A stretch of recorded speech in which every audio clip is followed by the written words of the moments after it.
this End Bad Governance protest. I mean, just as my colleague said, the aim of this press conference is to address important issues pertaining to our protest. I mean, this is the fourth day of the protest, and we've seen different level of attacks, victimization across board, so that we wish to use this opportunity to address some of these important things and to also respond directly to some of the points made by Mr. President. Of course, I will not call that those things points, but I mean some of the things he expressed this morning. So, comrades, good morning once again. Presidential broadcast. Tinubu is out of touch with the masses and the demands of our protest. The insistence that the protests are politically motivated shows a deep disconnection with the masses. The economic progress the president reads out are for himself and his cronies and not for the masses. The reference to protesters as misguided and uninformed shows that the president is a condescending dictator. We wish to express our sadness and deep disappointment at the latest broadcast by President Tinubu, which is the first address to the nation ever since the End Bad Governance protest started, which is now on the fourth day. After over 3 weeks since Nigerians started mobilizing to take to the streets, and after scores of dead protesters and assaulted journalists from the first 3 days of the protest, President Tinubu broadcast was nothing but a masterclass of gaslighting us, manipulating and double speaking that has plagued Nigeria's brand of public speaking for decades. Many had requested genuinely that the president should address the nation when the protest was being mobilized for, and some even felt that the president should also address even when the protest started, that perhaps he could make some points that could help douse whatever tension is on board. But to the surprise of many, who genuinely felt that if the president had addressed the nation, some of the demands of the protesters would have been captured and sharply addressed by the president. Many of them are today disappointed by what the president read out today.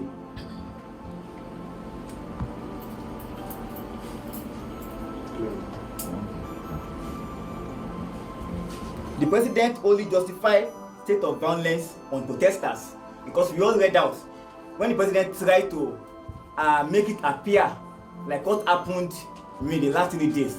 The level of death, injury, and attack on our fundamental rights is nothing but an unfortunate incident that could have been prevented. Of course, maybe too late to have been prevented, only if the president himself had immediately met with demands of the protesters even before we commenced the protest. But what we witnessed was that the president himself, and not just him, even in cronies, turned deaf ears to our demands. And the president had to start speaking to various special advisors, people of different names who were never appointed by Nigerians in the first place. The claim by President Tinubu that our protests are driven by a political agenda to tear Nigeria apart is nothing but an attempt to call a dog a bad name so that it can be hanged. It is a gross misrepresentation of the obvious fact and has become the economic reality of all Nigerians. These protests have been largely faceless and leaderless because it was a spontaneous response to the deep economic crisis experienced by Nigeria, the sharp inequality, barbarous corruption, and gross human rights abuses that we have seen every day before us. The protest was a lawful response of the Nigerian people to the failure of the Tinubu government and the entire ruling class to address this endemic systemic crisis after over 4 months in power. 14 months in power, rather. These protests were mobilized for by the flagrant extravagance of political office holders in Nigeria for the past 14 months, while asking Nigerians to be patient of hunger and hardship, which they claim to be our sacrifice for the nation. But what we have experienced within the 14 years is that those 14 months, is that those who ask us to be patient and have sacrifice are the same persons who are living luxurious lifestyle, who are budgeting millions and billions of naira to live lavishly. In fact, we heard when lawmakers bought vehicles worth over 130 million naira for themselves. At a point, even the president had to budget billions of naira to renovate the presidential building in Lagos. And from the record, the former president, who spent 4 years in office, only used that residence just twice in those 8 years. Yet the president felt the hardship faced by Nigerians were not needed. That what should be the priority of the government was to go and lavish billions of naira to renovate buildings. We think clearly that this itself is not sacrifice. That instead, Nigerians, the poor masses, are the ones being sacrificed by the Tinubu government. And it is on that basis that Nigerians themselves felt the need that enough is enough, that they cannot continue to live under this kind of hardship, especially when you consider the abundant resources we have in Nigeria to transform our lives, which was what mobilized for that protest. Because in the recent period, we've had many calls, especially from government supporters, that the protests they need to know the sponsors or people who are events for it. But we've made it clear at different points that the Tinubu government himself and the policies they've implemented over the years are the reasons why Nigerians took to the street. Therefore, they are the ones who have mobilized us for this protest. So, comrades, we'll move to the next speaker to shed more light on these points we'll make. Of protesters. They have also done that by arresting journalists and demanding a media blackout on the protest, and by sponsoring thugs and looters to discredit our protest. It is therefore infuriating to hear that the same president claimed that he understands our frustration and sufferings. Our major blatant contradiction in this presidential broadcast is the part where he said our democracy progresses when the constitutional right of every Nigerian citizens are respected and protected.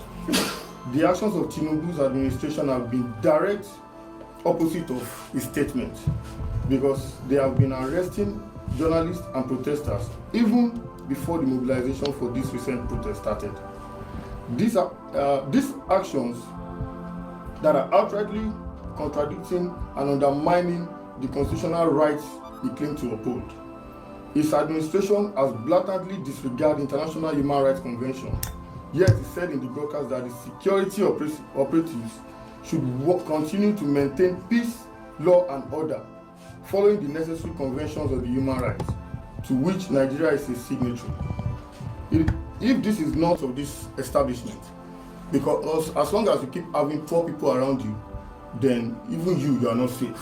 An average hungry man is a potential criminal. The president keeps making policies that only enriches the rich more, keep adding advantage to the rich and disadvantages to the poor. The boys who are seen on screen looting today, they have no other hope other than what is left on the left for them to do. We are just a little bit exposed and privileged. That is why we are also not part of them. And that's the only language they can communicate their own protest for the government to see. But I think the best thing for the government to do is to actually make an alternative plan for people who are hopeless, that are wandering on the streets. And when there is now alternatives for them and they are not going about that alternatives, that is when you now call them criminals. And I think that the government is comfortable with the Nigerian society having enough criminals than having decent people, because by the time the Nigerian citizens want to protest, they need those criminals to do a counter protest for them, and also to blackmail a decent gathering of Nigerian people who are crying out, so that they can call all of us looters. So if you complain about looters today, you should ask the Nigerian police and you should ask the president, because they are the ones who created them. Thank you. This press conference is necessary because for the past 3 days since we started this protest, we have been driven off the streets, even including the lawful place, the so-called lawful place, the so-called legal place where the FCTA Wike leadership got an injunction to say we should stick to the stadium and protest only at the stadium. We have been driven from there with tear gas for the past 2 days now. And so it is the essence that's the essence of us calling this press conference. First, we must be very clear that the press conference is demonstrating the fact that we have a president that is out of touch with the needs of the Nigerian masses. To further confirm that President Tinubu's disconnection from the masses borders on psychopathy, the president started reeling out economic figures in the typical neoliberal attitude that prioritizes some abstract economic growth over the immediate welfare needs of the people. This is the typical attitude of Nigerian leaders in the past, which our generation is rejecting, that you will not reel out economic figures to us while not connecting it to our present immediate needs. The broadcast further confirms how much the president is incapable of meeting the Nigerian masses at the point of their needs, but very capable of making policies that will benefit the private investors of his elite clique at the expense of the public. The excess talk about the economic growth and infrastructure development conveniently ignored the fact that these benefits have not trickled down to the masses for 14 months now. This is why we are protesting. We are protesting because we want these economic opportunities and resources to be distributed much more fairly and equally to many Nigerians and not just a few elite Nigerians. We are protesting because we want our own subsidies like fuel subsidy, electricity subsidy, education subsidy, telecom subsidy, etc. Especially in the light of the fact that Nigerian politicians have been doling out subsidies to their rich cronies in form of privatization, deregulation, deals and contracts. When President Tinubu said we have come this far in terms of economic progress in his speech, he was only speaking about the progress that is largely exclusive to his small elite gang. The progress has left majority of Nigerians behind. The president's call for dialogue rings hollow as much as his acclaimed commitment to democratic governance, given the fact that he has not only ignored the demands of those he claims to want to dialogue with consistently, but he has also suppressed and disregarded the human rights of those he claims to want to dialogue with. And we have to be clear about that. The president of Nigeria has said in the speech that we should stop protesting and embrace dialogue, as if protest itself is not a form of dialogue.